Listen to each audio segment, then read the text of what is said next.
Belakangan ini, puisi seringkali dipandang sebagai sesuatu yang canggung. Banyak orang menganggap puisi itu terlalu lebay, terlalu dramatis, bahkan tidak jarang langsung diberi label alay. Apalagi ketika puisi muncul di media sosial atau dibacakan di ruang publik. Respon yang muncul seringkali bukan apresiasi, tetapi rasa tidak nyaman atau bahkan terkesan aneh. Perkenalkan, saya Satria Galuh Manggala dengan NIM 140501251301002 yang akan memberikan pandangan saya terhadap puisi yang seringkali dianggap berlebihan dan bagaimana cara pandang masyarakat terhadap bahasa puitis. Padahal, puisi adalah bagian dari bahasa Indonesia itu sendiri. Puisi sudah lama hadir dalam sastra, pendidikan, dan kebudayaan. Maka, pertanyaan yang sering muncul adalah apakah masalahnya memang ada pada puisinya atau justru pada cara masyarakat sekarang memandang dan menggunakan bahasa. Puisi menggunakan bahasa yang berbeda dari bahasa sehari-hari. Bahasa puitis cenderung simbolik, emosional, dan tidak selalu langsung ke inti pesan yang ingin disampaikan. Di dalam puisi, satu kata bisa memiliki banyak makna, dan satu kalimat bisa ditafsirkan dengan cara yang berbeda-beda.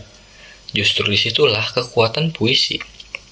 Ia tidak memaksa pembaca untuk memahami satu makna tunggal, melainkan mengajak pembaca untuk merasakan dan menafsirkan.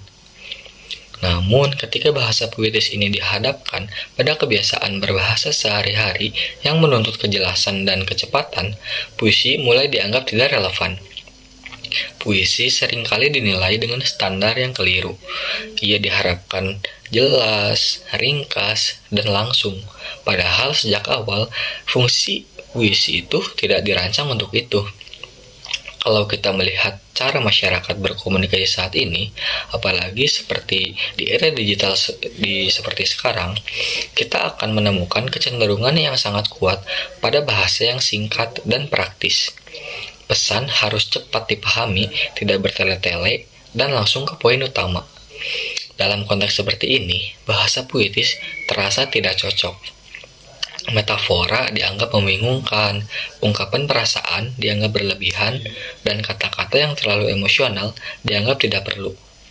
Akibatnya, puisi mulai tersingkir dari ruang komunikasi sehari-hari. Dari sinilah muncul stigma terhadap puisi. Bukan karena puisinya buruk, tetapi karena lingkungan sosialnya yang sudah berubah. Bahasa kini lebih dihargai karena kegunaannya, bukan karena kedalaman maknanya. Istilah alay itu sendiri sebenarnya bukan istilah kebahasaan. Ia adalah label sosial yang digunakan untuk menandai sesuatu yang dianggap terlalu emosional, terlalu terbuka, atau tidak sesuai dengan apa yang dianggap normal oleh kebanyakan orang.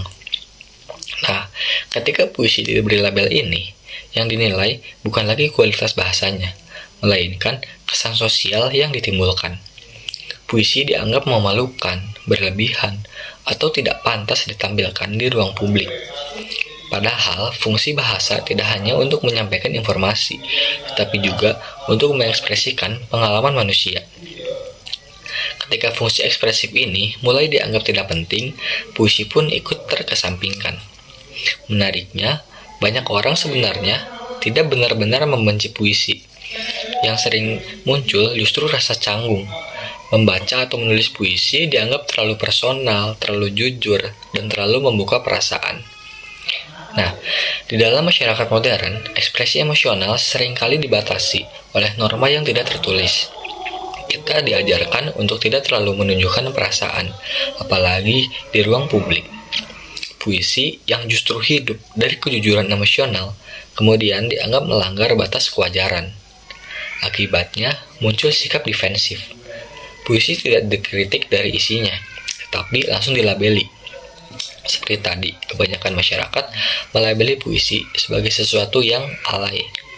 Label tersebut berfungsi sebagai cara untuk menjaga jarak dari sesuatu yang dianggap terlalu emosional. Fenomena ini juga dapat dilihat di dalam film yang beberapa hari lalu baru saya tonton, yaitu berjudul Dead Poets Society. No matter what anybody tells you, words and ideas can change the world. Dead Poets Society. What is that? A word. I stand upon my desk to remind myself that we must constantly look at things in a different way. Di dalam film tersebut, puisi tidak dianggap penting karena tidak memiliki manfaat praktis yang bisa langsung diukur. Sistem pendidikan di dalam film ini yang digambarkan menekankan kedisiplinan, keteraturan, dan pencapaian akademik. Di dalam sistem seperti ini, puisi dianggap tidak berguna.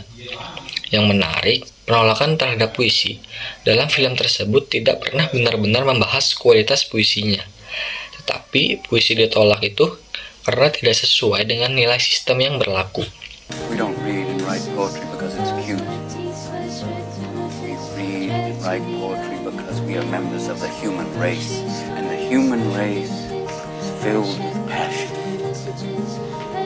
Medicine, law, business, engineering, these are noble pursuits necessary to sustain life.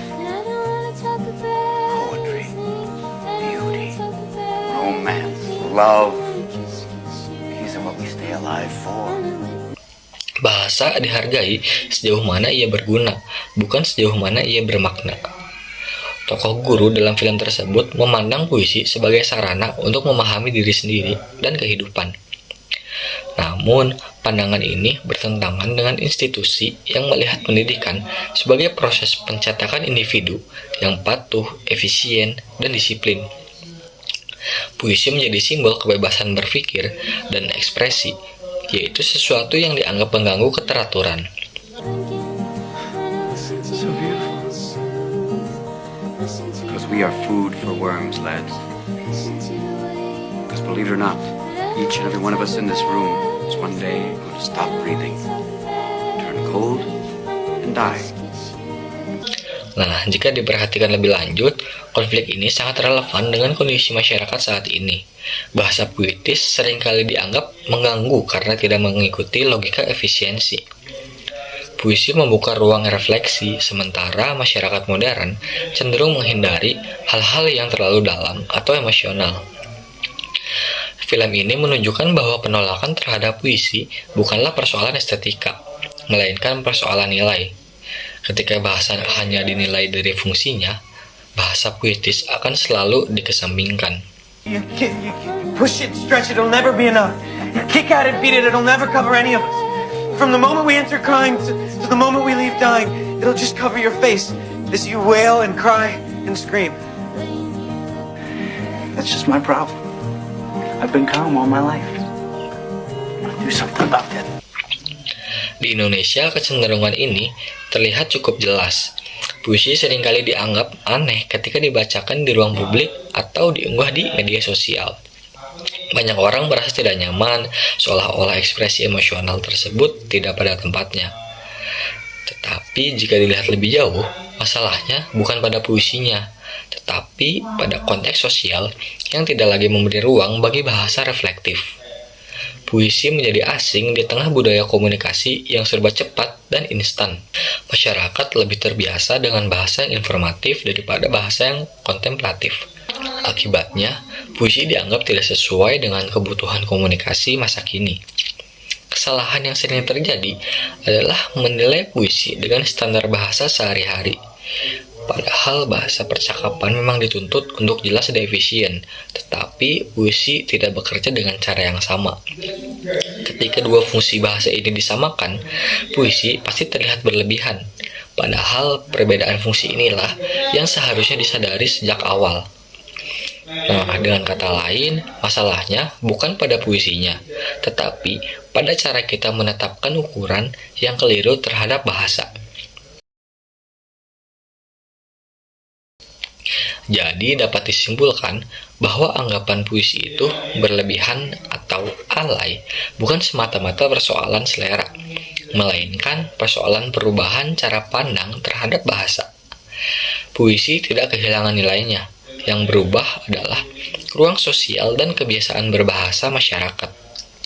Bahasa puitis masih memiliki fungsi yang penting, terutama sebagai media ekspresi dan refleksi manusia. Maka alih-alih menolak puisi sebagai sesuatu yang tidak relevan, mungkin yang perlu kita pertanyakan adalah cara kita memaknai bahasa hari ini. Mungkin hanya sekian dari saya, kurang lebihnya mohon maaf. Terima kasih.